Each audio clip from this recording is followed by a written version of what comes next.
That night the sea was restless, the sky was dark, the wind was strong, and the disciples were alone.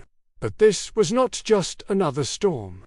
This night would change the way they understood fear, faith, and the power of God forever. Just hours earlier, thousands had followed Jesus. The sick were healed. The hungry were fed. 5 loaves of bread to fish, and a miracle that fed over 5,000 people. The crowd was ecstatic. They wanted to make Jesus their king right then and there. But Jesus didn't stay for the celebration. Instead, he did something unexpected.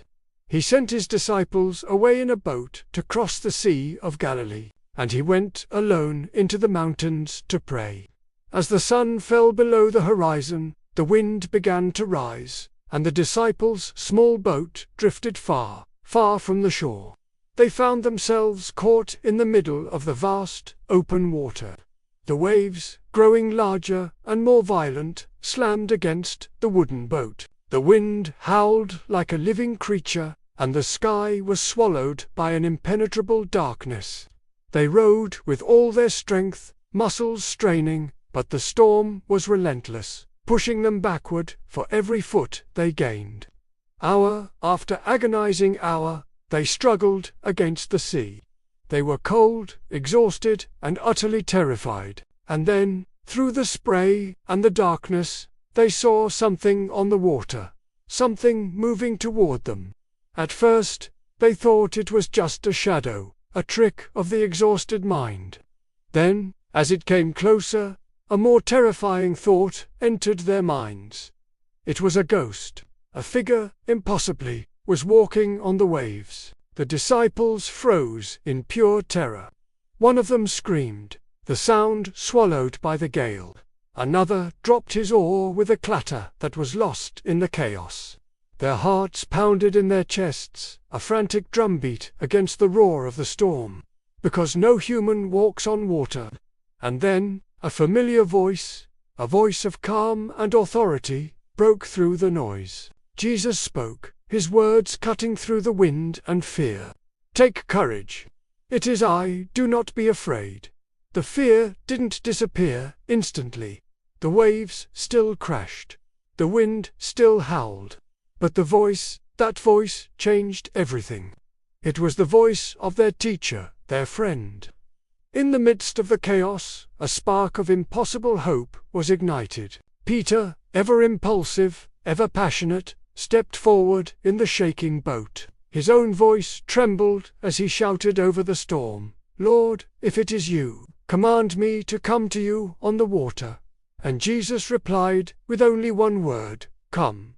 The other disciples watched in stunned silence, their own fear momentarily forgotten. Peter, his eyes locked on Jesus, lifted one trembling leg and placed his foot outside the boat, onto the churning surface of the sea.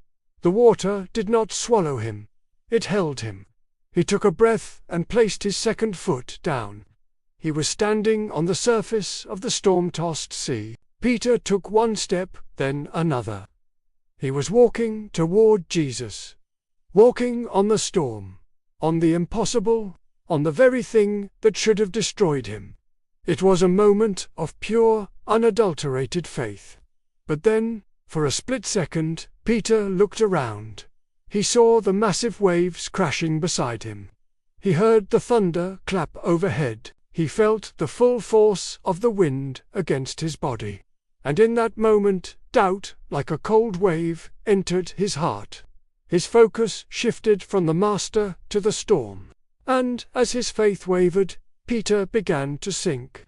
The very water that had held him up now threatened to pull him under. He cried out in desperation, his voice filled with panic, "Lord, save me." Instantly, before the water could close over his head, Jesus reached out his hand and caught him. He didn't scold him. He didn't let him struggle. He simply caught him. Jesus lifted him back up from the waves and said gently, "You of little faith, why did you doubt?" Together, they walked back to the boat, and the moment Jesus stepped inside, the wind stopped. The waves settled. The sea went completely, unnervingly calm. Silence filled the air, a silence even more profound than the storm's roar had been. The disciples, one by one, fell to their knees in the boat. Their voices trembled, not with fear, but with awe, as they worshipped him. "Truly," they whispered, "you are the Son of God." That night, they didn't just witness another miracle. They learned something deeper. They learned that fear itself obeys Jesus, that the storm listens to his voice, and that faith is not about the absence of fear, but about trusting God even when the waves rise high around you. Just like those disciples, we all face storms. Storms of fear, of failure, of loss, of doubt, loneliness, and pain.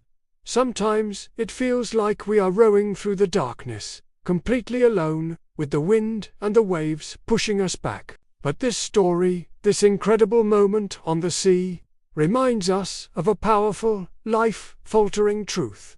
Even when you cannot see him, Jesus is still walking toward you in your storm.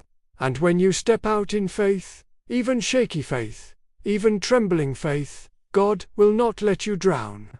Think about it. Peter didn't sink because he stepped out of the boat. He sank when he took his eyes off Jesus. And the same is true for us today.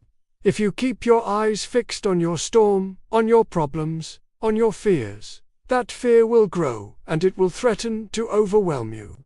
But if you keep your eyes on God, faith will carry you over impossible waters. The storm didn't stop Peter from walking. Doubt did.